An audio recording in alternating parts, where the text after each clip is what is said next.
அதில் அரை கப் ரவை சேர்த்துருக்கேன். இது கூட 1 கப் காய்ச்சி ஆற வச்ச பால் எடுத்திருக்கேன். அதை சேர்த்துடலாம். அரை கப் ரவைக்கு 1 கப் அளவுக்கு பால் எடுத்தால் கரெக்டாக இருக்கும். இப்போ இதை கலந்துட்டு இதை மாற்றி வச்சிடலாம். இது இருக்கட்டும். இப்போ ஒரு பவுலில் நான் 3 வாழைப்பழம் எடுத்திருக்கேன். நல்ல பழுத்த வாழைப்பழமாக எடுத்துக்கோங்க. நல்ல ஸ்வீட்டான வாழைப்பழமாக இருக்கணும். புளிப்பு இல்லாத வாழைப்பழம் தான் இதுக்கு நல்லாயிருக்கும். இதை நல்லா மசிச்சிடலாம். இந்த அளவுக்கு இருக்கணும். இப்போ ஒரு கடாய் எடுத்திருக்கேன். அதில் 1 ஸ்பூன் நெய் சேர்த்துருக்கேன். சேர்த்துட்டு இதில் இந்த வாழைப்பழத்தை சேர்த்து நல்லா நெய்யிலேயே வதக்கணும். இந்த வாழைப்பழத்தை நெய்யில் ஒரு 2 நிமிஷம் நல்லா கலந்துட்டு நம்ம ஊற வச்ச ரவையை இதில் சேர்த்துடலாம். இப்போ இந்த ரவையும் வாழைப்பழமும் நல்லா கலந்ததுக்கப்புறம் இதில் இனிப்புக்காக நான் அரை கப் அளவுக்கு நாட்டு சர்க்கரை எடுத்திருக்கேன். அதை சேர்த்துடலாம். அரை கப் நாட்டு சர்க்கரை. இது கூட வாசனைக்காக நான் 1 டீஸ்பூன் ஏலக்காய் பொடியும் 1/4 ஸ்பூன் அளவுக்கு உப்பு சேர்த்துருக்கேன். 1 டீஸ்பூன் ஏலக்காய் பொடி சேர்த்துட்டு 1/4 ஸ்பூன் உப்பு சேர்த்து நல்லா கலந்துடணும். ரவையும் இதுலேயே நல்லா வெந்து வரணும்.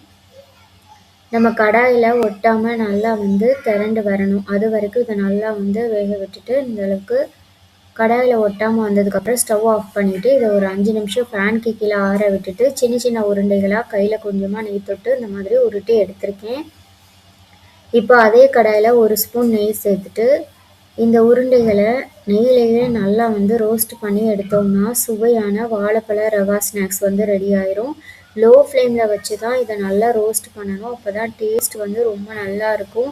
அதே மாதிரி வெளியே நல்லா கரிஞ்சு போகாமலும் வரும். லோ ஃப்ளேமில் வச்சு ஒரு 5 நிமிஷம் போல் நல்லா அந்த மாதிரி திருப்பி விட்டு மெதுவாக நம்ம நல்லா இந்த மாதிரி சுற்றி விட்டுட்டு எடுத்தோம்னா போதும். சூப்பரான டேஸ்ட்டில் வாழைப்பழ ஸ்நாக்ஸ் ரெடி ஆயிரும். குழந்தைங்களுக்கு ஈவினிங் டைமில் ரொம்ப சிம்பிளாக ரெடி பண்ணி கொடுக்கலாம். இந்த ஸ்நாக்ஸ் ரெசிபியை கண்டிப்பாக நீங்களும் வீட்டில் ட்ரை பண்ணி பாருங்கள். இந்த ரெசிபி உங்களுக்கு பிடிச்சிருந்ததுன்னா என்னோடய சேனல் குக்கிங் அண்ட் டிப்ஸ் காஃபியை சப்ஸ்கிரைப் பண்ணாதவங்க மறக்காமல் சப்ஸ்கிரைப் பண்ணிடுங்க. கூடவே பக்கத்தில் இருக்கிற பெல் பட்டனையும் கிளிக் பண்ணிக்கோங்க. அப்புறம் எல்லா நோட்டிஃபிகேஷன்ஸும் உங்களுக்கு தவறாமல் வரும். ரொம்பவே சூப்பரான டேஸ்ட்டில் இருக்கும். கண்டிப்பாக ட்ரை பண்ணி பார்த்துட்டு எப்படி வந்ததுன்னு கமெண்ட் பாக்ஸில் கண்டிப்பாக சொல்லுங்கள். ரவையும் பாலும் வச்சு ரொம்பவே சிம்பிளாக ரெடி பண்ணக்கூடிய சூப்பரான ஒரு ஸ்நாக்ஸ் ரெசிபி. ரொம்பவே சிம்பிளாக ரெடி பண்ணிடலாம். சாப்பிட்றதுக்கும் ரொம்ப நல்லா